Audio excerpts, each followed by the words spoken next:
What's going on YouTube? It's Ganimo. So just a few days ago, I decided to leave Mo back in South Florida as I decided to drive with my fiance 1,300 miles to New Jersey to start my fellowship in foot and ankle surgery. But don't worry, Mo, he's actually a really difficult guy to get rid of. He's actually in my ear right now. So we're still going to be providing you with the best content and information regarding your healthcare finance and investment strategies. So in today's video, let's discuss the topic: are doctors truly above average when it comes to their net worth? Now, financial success is a relative term, and as such, many of us strive to become financially successful. But the old age question truly lies: are doctors truly wealthy? So let's dive into that topic in this video. Now let's first get an idea of what the real average net worth is. Now, according to the Federal Reserve data in 2019, the average net worth in America was $621,000. Now, the average net worth of someone in their 20s is about $57,000. The average net worth of someone in their 30s is about $175,000. And someone in their 40s, $458,000. Someone in their 50s, almost $1 million, just shy of it. And someone in their 60s, $1.2 million. Now granted, these numbers are extremely skewed by the wealthy people that live in America, but it gives us an idea of the trend of net worth as we age. Now, the average net worth of the American person is only $97,000. So the question lies, who are these illustrious groups of people that call themselves the above average, and the ones that are having the above average net worth? Well, they contain certain characteristics. They don't like to irrationally spend money. They don't like to spend more than they make. They got good grades, they went to school, and they believe in a hard work ethic, just like many of us healthcare professionals. Now at this point, you're probably getting an idea of where you lay on this scale of being the above average person. But the answer to all this is, how does somebody become above average in the sense of finances?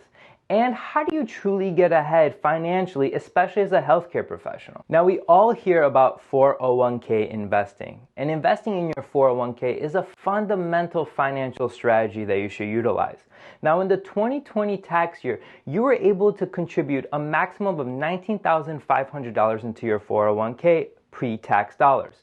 On top of that, your employer would contribute, maxing out your 401k contributions in total of $57,000. Now remember, that's $57,000 each year you're putting into your retirement account.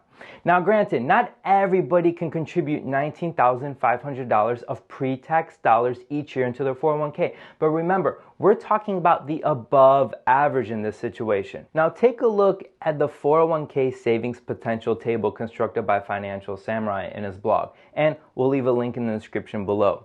According to that table, low-end savers in their 30s after working 8 years should have an estimated investment balance in the 401k of nearly $100,000. And in their 40s, $200,000.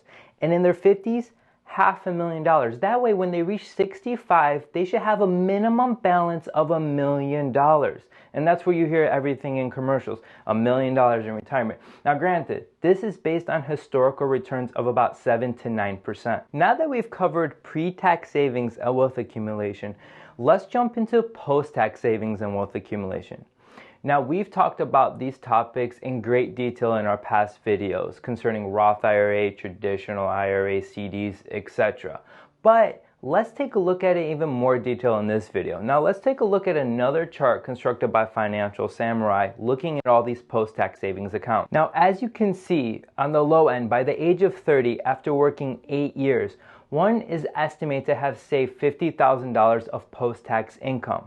And at the age of 40, $125,000. And at the age of 50, $175,000. And at the age of 65, $250,000 of post-tax income.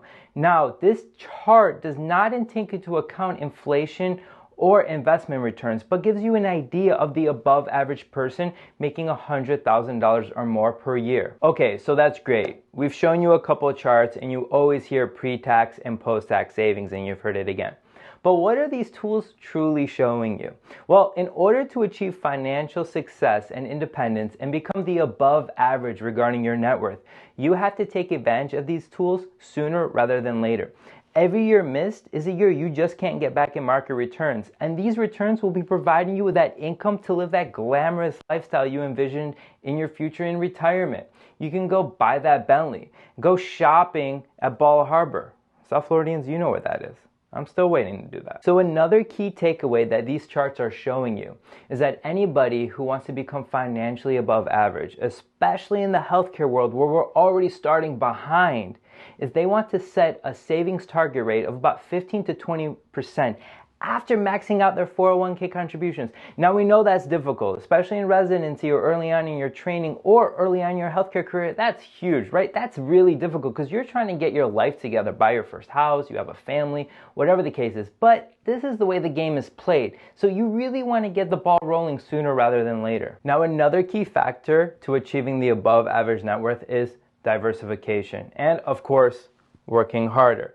Now we preach on diversification, and we've touched on the subject in past videos, especially those that provide you with passive income, whether that be real estate, stocks, crowdfunding, or REITs. Diversifying your portfolio is truly the best way to become above average, especially providing you with that income now rather than later. So with all these investment strategies put into place, pre-tax, post-tax, and diversification, the average net worth or the above average net worth changes significantly by age. By the age of 30, it's nearly $250,000. By the age of 40, it's $660,000. By the age of 50, it's actually $1 million. And by the age of 60, the age of retirement, it's $2.8 million. Holy shit. So you're telling me by the age of 30, I'm supposed to have an average net worth of $250,000 to be considered above average?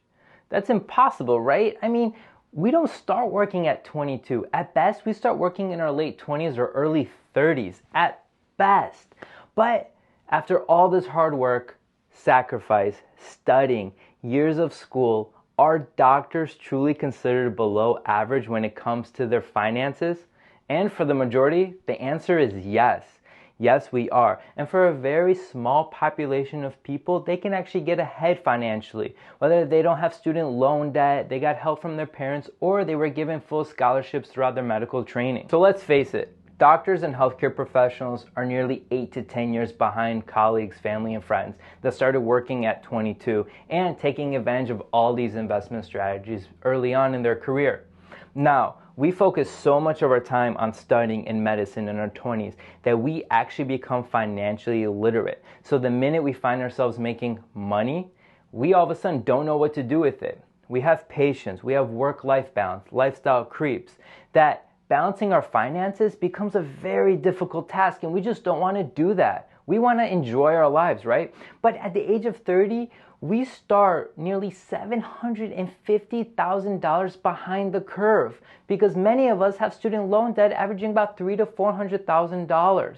So for the next 10 to 20 years of our career, after all this sacrifice, all we do is play catch up if we don't know how to manage our finances early on. I hope this showed you it's important to understand where you are in your healthcare career at each turning point concerning your finances, and understanding where you are and where you want to be in order to budget appropriately and manage your finances appropriately. Look, we did not work this hard to be above average, just to fall short and become below average.